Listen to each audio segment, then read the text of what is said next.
Chosen one, anchor your spirit to what I'm about to say, because heaven has been trying to get your attention all week, and you keep missing the signs. That restless feeling that woke you up at 4 in the morning yesterday, that sudden urge to check your phone when you were trying to pray, that conversation that felt heavier than it should have. These weren't random moments. These were alerts. The enemy is working overtime right now for one reason only. He sees the door that's about to open, and he knows you're 36 hours away from stepping through it. But here's what you need to understand. This door doesn't stay open forever.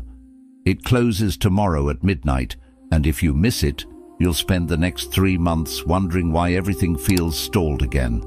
Think back to that moment 2 days ago when you were supposed to make that call, but you hesitated. When you were supposed to say yes, but you said maybe instead. When you were supposed to move, but you stayed frozen. You thought you were being cautious, but you were actually being tested. God was measuring your readiness. And that hesitation, it wasn't failure. It was the final calibration before your promotion. You did not stumble across this message by scrolling. The Holy Spirit directed your finger to this video because this is your emergency broadcast from heaven. This is the warning you've been praying for without knowing it. Do not pause this video. Do not save it for later. Your future self is watching you right now through spiritual eyes, begging you to listen, because what I'm about to reveal will either launch you into your destiny or explain why you're about to repeat the last 6 months. I know the last 72 hours have felt like you're living in slow motion while everyone else is moving at normal speed. Maybe you've been sitting in meetings where your voice felt trapped in your throat, watching opportunities pass while something invisible held you back. Or maybe you've been staring at your bank account, knowing you should feel worried, but instead feeling strangely peaceful, like you're waiting for something that hasn't arrived yet. You feel suspended between seasons, like you're standing at the edge of a cliff, but you can't see the other side through the fog. And in this suspension, the enemy has been whispering a very specific lie. He's telling you that this delay means you missed your window. He's replaying every moment from last month where you chose rest over hustle, where you chose silence over speaking up, where you chose to wait instead of forcing your way forward. He's convincing you that your patience was actually procrastination, and now you're behind schedule. But I need you to hear what Isaiah 40:31 actually declares about this moment. But they that wait upon the Lord shall renew their strength. They shall mount up with wings as eagles. They shall run and not be weary, and they shall walk and not faint. Listen to that promise. They that wait upon the Lord shall mount up with wings as eagles. The enemy wants you to believe that waiting is wasting time, but God's word says that waiting is what gives you wings. Every moment you thought you were falling behind, you were actually building the spiritual stamina for what's coming next. You are not late. You are precisely on time for a divine appointment that was scheduled before you were born. That restlessness you feel isn't anxiety about being behind. It's anticipation. It's your spirit recognizing that the season of preparation is complete and the season of manifestation is starting tomorrow. The door I'm talking about isn't metaphorical, it's literal. Within the next 36 hours, someone is going to offer you something, invite you somewhere, or present you with an opportunity that will feel too good to be true. Your first instinct will be to hesitate, to ask for time to think about it, to wonder what the catch is. But that hesitation is the test. That moment of wondering if you deserve it is the final examination before your breakthrough. And here's what the enemy doesn't want you to know. Every time you almost spoke up but stayed quiet this month, every time you almost pushed but practiced patience instead, every time you almost forced an outcome but trusted God's timing, those weren't missed opportunities. Those were deposits.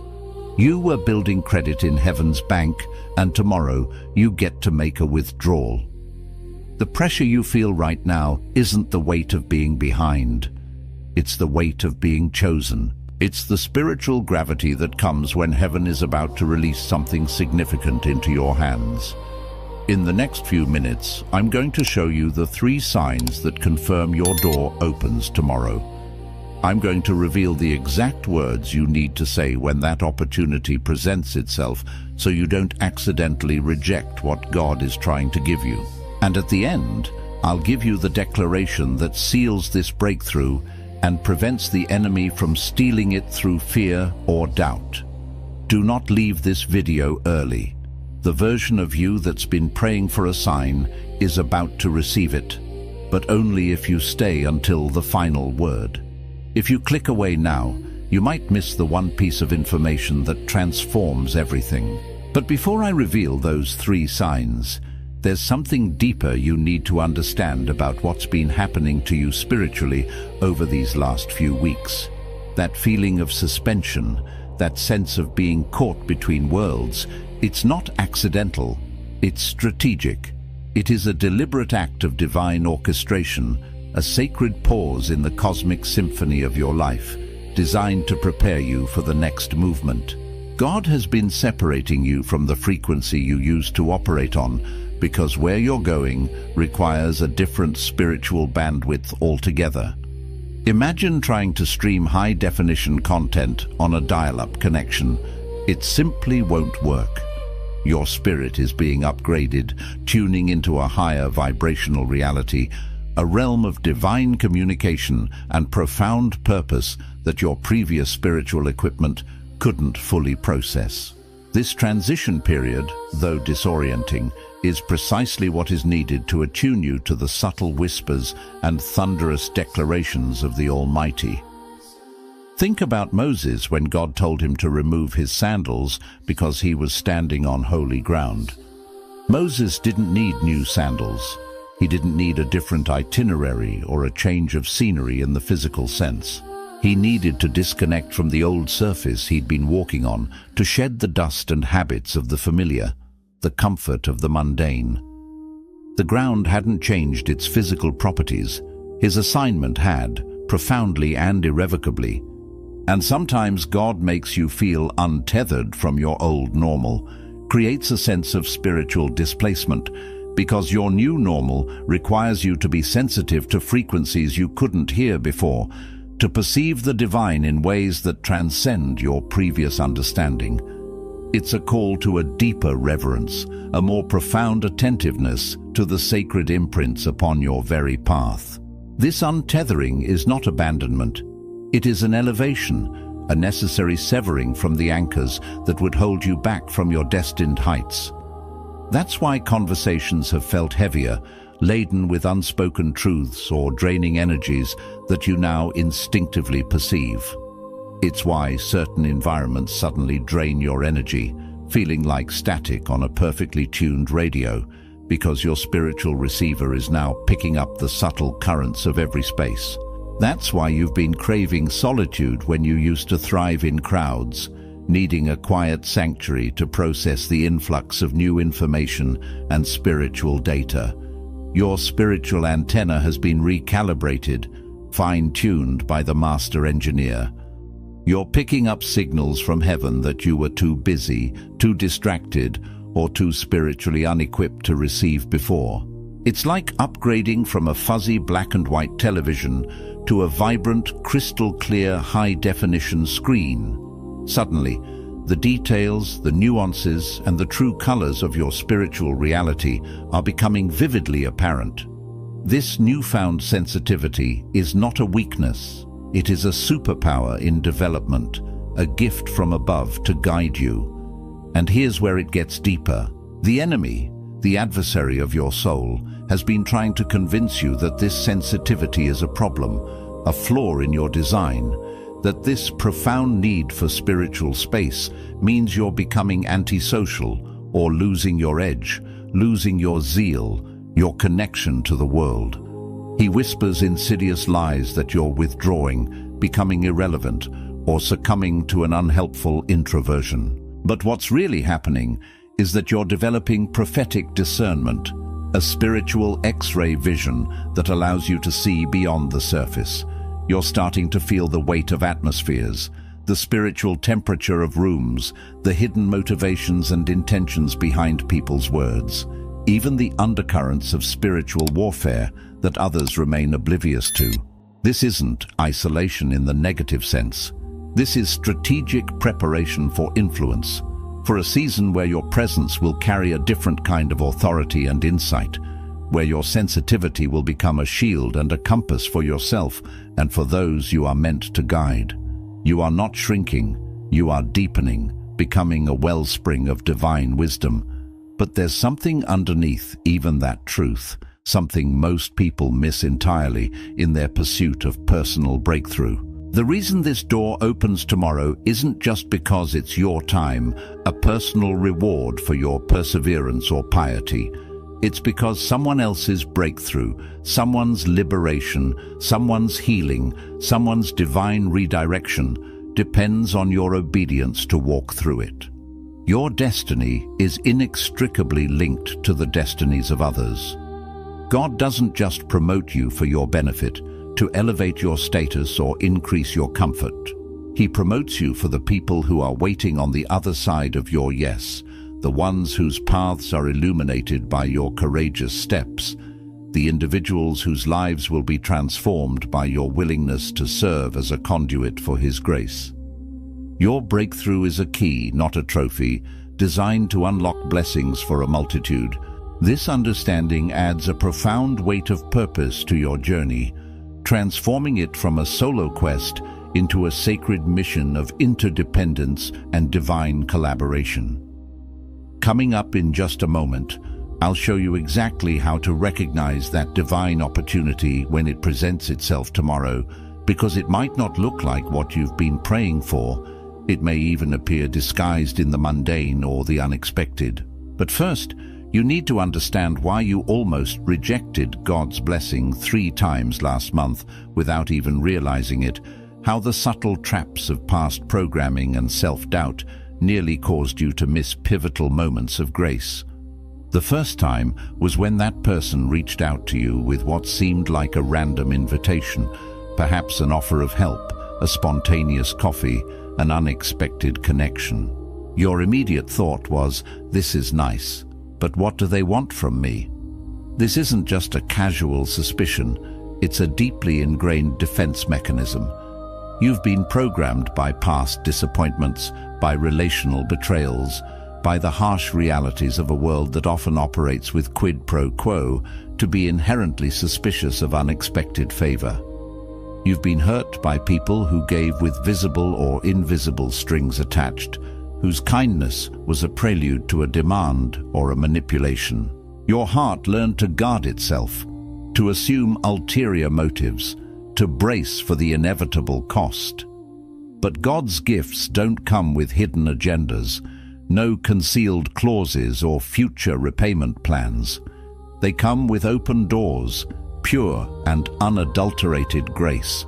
And when you hesitate, when that inner alarm blares because something feels too easy, too good to be true, you might not just be exercising caution, you might be hesitating directly in front of an open gate of grace, a divine provision that asks nothing but your acceptance. It's a moment where the scar tissue of past wounds clashes with the fresh anointing of God's benevolence. The second time was when you had that idea, that sudden burst of inspiration that felt too big for where you are right now, too grand for your current resources, your perceived capabilities, or your present circumstances. It landed in your spirit like a meteorite, electrifying and overwhelming. You talked yourself out of it within 20 minutes, the inner critic swiftly overriding the divine whisper because you convinced yourself you weren't ready. You didn't have all the resources. You needed more time to prepare, to gather all the pieces. You started a mental inventory of your deficiencies rather than a divine assessment of your potential.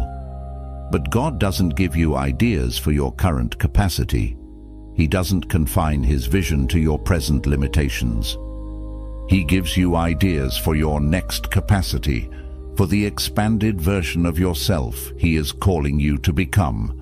A vision that stretches you beyond your comfort zone into a realm of holy dependency.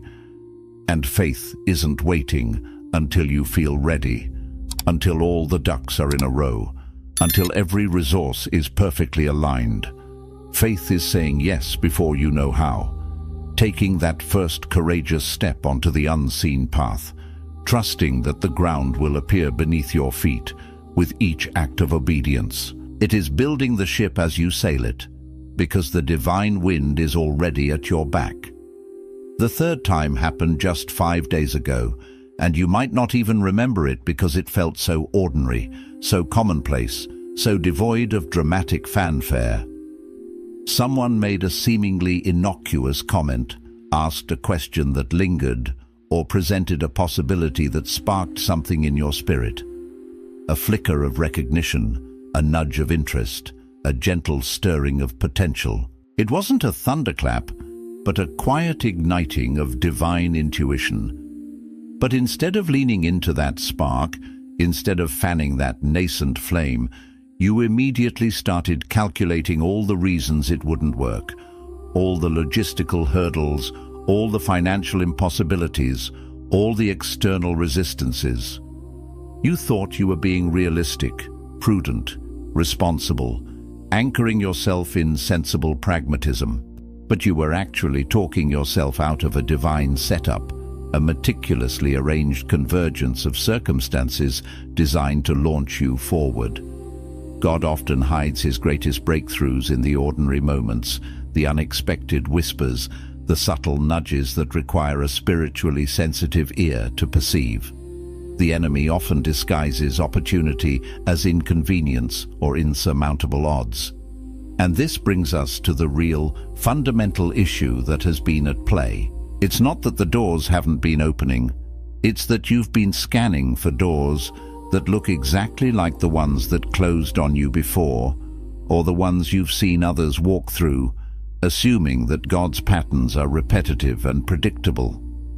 You've been looking for opportunities that match your past victories, trying to replicate formulas that once worked, instead of staying open to the surprising, often unconventional and entirely new ways God wants to bless you now. It's like a ship's captain diligently searching for the familiar lighthouse of a port he departed from years ago, while a magnificent, uncharted harbor of greater purpose awaits just around the bend, its beacon shining a new light.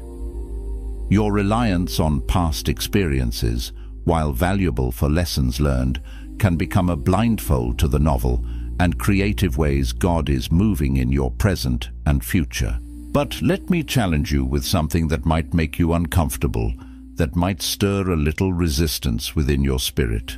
What if the reason you keep almost missing these divine moments isn't simply fear, that understandable human tremor in the face of the unknown? What if it's something deeper, more insidious, more rooted in the ego? What if it's pride? What if you've been subconsciously rejecting God's help, pushing away the very blessings he extends, because accepting it means admitting you can't do this alone, that you are not entirely self-sufficient, that you are indeed dependent on a divine hand? This truth can be a bitter pill for a spirit that has prided itself on resilience and independent achievement. There's a subtle, almost imperceptible part of you that wants to earn your breakthrough, to toil and struggle and sacrifice to such an extent that you can eventually stand triumphant and say you did it all by yourself. You want to prove that you're strong enough and smart enough and talented enough to force doors open through sheer grit, through your own unwavering effort and ingenuity. It's the human desire for self-made success, the story of the individual conquering all odds. And every time God tries to hand you something you didn't work for, something you didn't earn through arduous labor, something that feels too easy, too good to be true, you hesitate, you pause, you scrutinize, you question, because it threatens the narrative, the very story you've been telling yourself about what you deserve, about your worth being directly proportional to your struggle. It challenges your carefully constructed identity of the diligent, self-reliant achiever. It's a moment of reckoning where self-sufficiency must bow to divine generosity. This is where the real transformation begins, at this critical juncture of choice. You have to make a conscious, intentional decision. You have to choose between controlling your breakthrough and receiving your breakthrough. You cannot do both. These two paths diverge completely. Control says, "I'll believe it when I see it," demanding tangible evidence, empirical proof, and a predictable outcome before extending trust. It's a closed fist, clinging to what is known. Faith, on the other hand, says, "I'll see it because I believe it," opening its hands in anticipation, trusting in the unseen, relying on the promise and character of God. It's an open heart, ready to receive. And tomorrow's opportunity, the divine appointment that awaits you, requires a level of faith that makes control not just difficult, but utterly impossible. It demands surrender, a letting go of your need to manipulate the outcome in exchange for the miraculous. And what's coming next will likely surprise you, perhaps even confound your expectations, because the door that opens tomorrow isn't just about your career advancements, your financial stability, or the transformation of your relationships.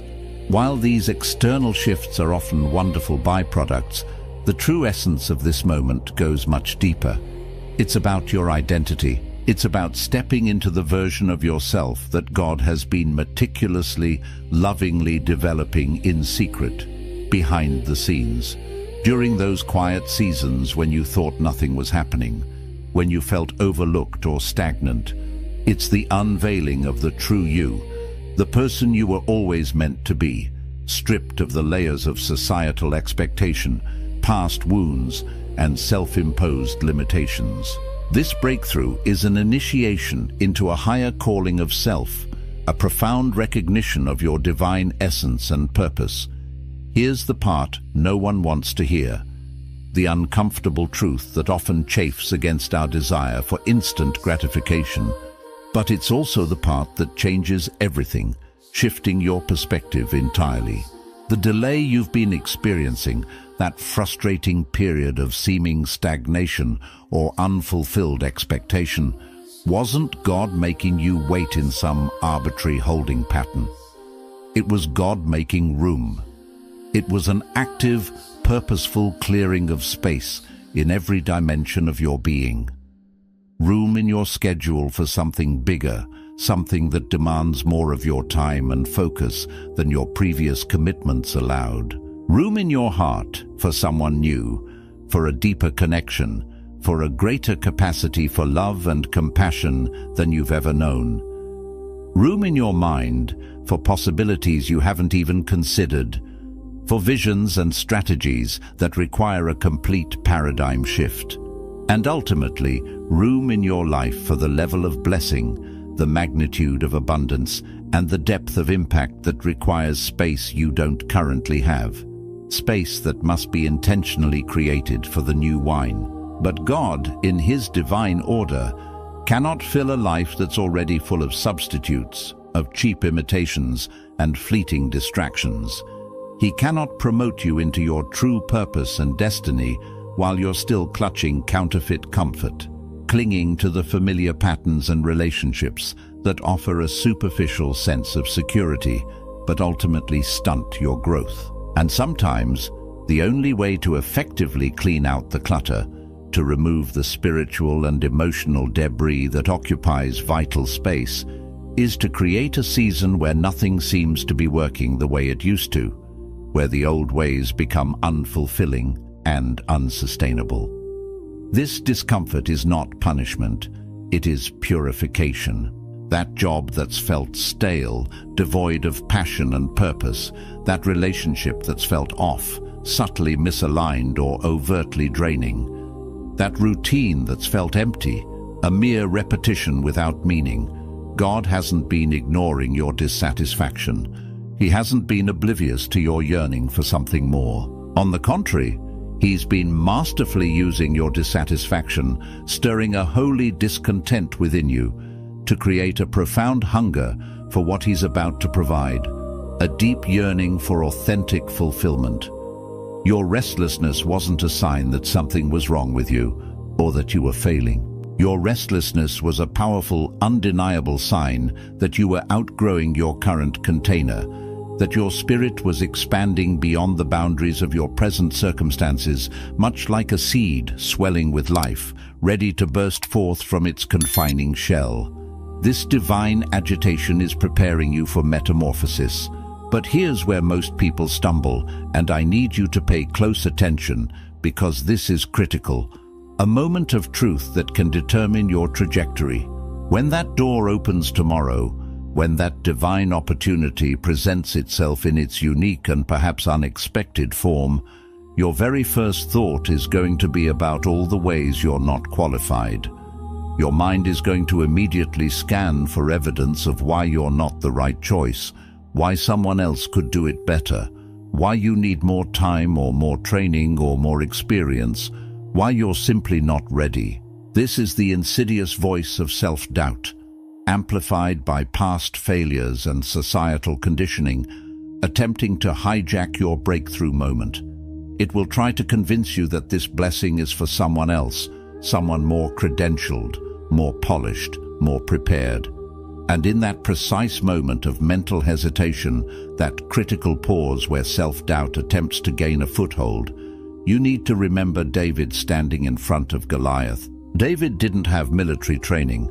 He was a shepherd boy, a youth among seasoned warriors. He didn't have the right armor. Saul's heavy, cumbersome gear was an ill-fitting burden. He didn't have the experience everyone thought he needed, facing a formidable giant that had terrified an entire army. But he had something infinitely more important than human qualifications or conventional preparedness. He had a divine assignment, a direct commission from the Most High God. And divine assignments don't require human resumes, impressive credentials, or extensive prior experience. They require obedient hearts, spirits willing to trust and step forward, even when the logic of the world screams otherwise. God doesn't call the qualified. He qualifies the called, equipping those who simply say yes to his divine plan. The door that opens tomorrow doesn't care about your past mistakes, the errors you've made, or the judgments you've faced. It doesn't care about your current limitations, the perceived inadequacies, or the resources you feel you lack. It doesn't care about the voices, external or internal, that told you you'd never be enough, never capable, never worthy. That door was designed specifically for you, in your current condition, with your current resources, at your current level of readiness. Because your current state is precisely what God intends to use and transform within this new opportunity. Because God's gifts are perfect fits, tailor-made for your unique spiritual blueprint, even when they don't look like it from the outside, often appearing unconventional or challenging. This opportunity is not a test of your perfection, but a testimony to His perfect plan. Coming up, the one thing you absolutely cannot say when that opportunity presents itself, because these 4 words will slam the door shut immediately, severing the very connection to your breakthrough. Stay with me, because what I'm about to share next is the part that breaks the cycle that's been repeating in your life every 3 to 6 months. The pattern of nearing a breakthrough only to retreat or sabotage it. But first, this has to land in your spirit, deeply and unequivocally. You are not behind schedule. You are not losing ground. You are not too late for what God has for you. The insidious evidence that convinced you otherwise, the whispers of regret and the specter of missed opportunities, was planted by an enemy who knows that if he can make you believe you missed your window, you'll stop looking for doors altogether, resigning yourself to a fate less than divine. This is spiritual warfare, a direct assault on your hope and your faith. Reject that lie with every fiber of your being. Every setback from last month, every apparent failure or disappointment was not a step backward, but a strategic setup for tomorrow's comeback, refining your character and clarifying your vision. Every rejection you faced positioned you precisely for tomorrow's selection, moving you away from what was not meant for you and closer to your true alignment. Every closed door created the necessary pressure, the spiritual tension that's about to launch you through the right one, propelling you forward with divine momentum.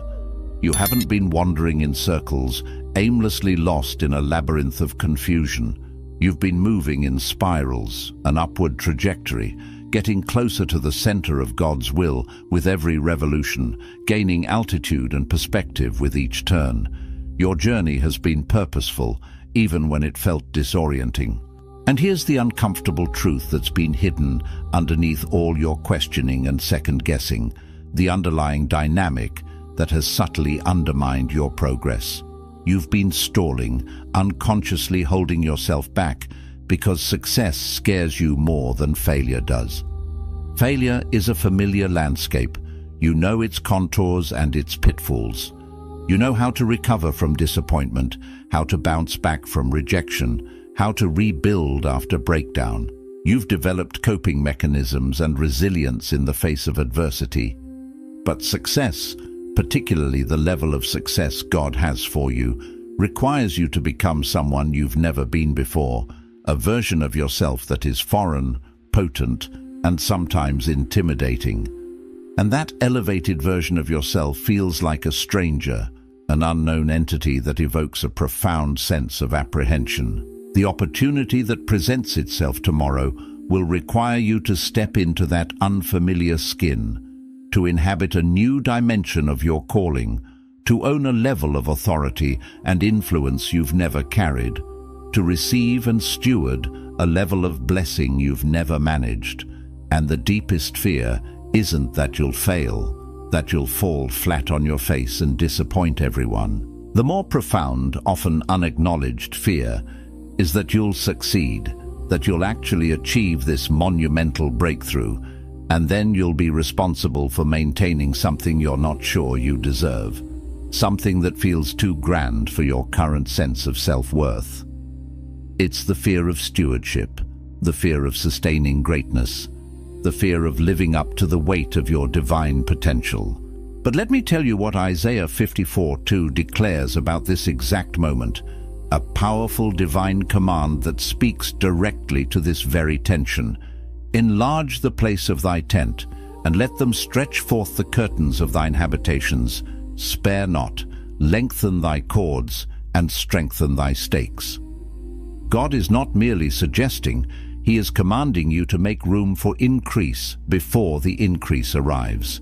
He's telling you to proactively prepare for expansion while you're still in the small place, while you're still feeling confined and restless. This is a prophetic act of faith, a declaration of trust in His promise. To enlarge the place of thy tent speaks to expanding your vision, your mindset, your capacity to dream beyond your current reality. To stretch forth the curtains of thine habitations means to widen your boundaries, to open your heart and mind to greater possibilities, to embrace a larger sphere of influence. To spare not is a call to generosity, to not hold back from believing in the abundance He has for you. To lengthen thy cords is to extend your reach, to connect with new people, new ideas, new pathways. And to strengthen thy stakes is to fortify your foundation, to deepen your roots in faith, in character, and in your relationship with Him, because greater blessings require stronger anchors.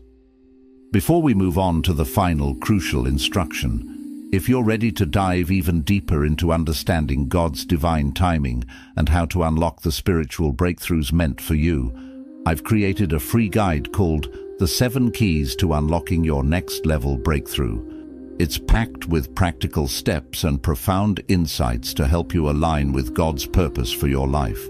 You can download it absolutely free right now by clicking the link in the description below.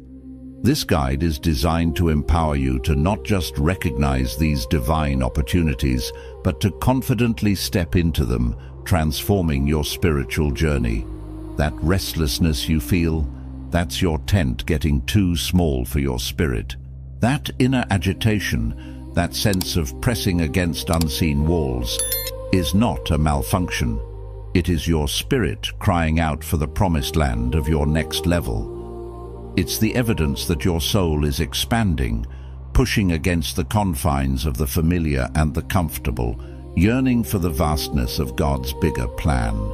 This feeling is not a burden, it is a blessing, a divine indicator that transformation is imminent, that the season of restriction is giving way to a season of boundless expansion.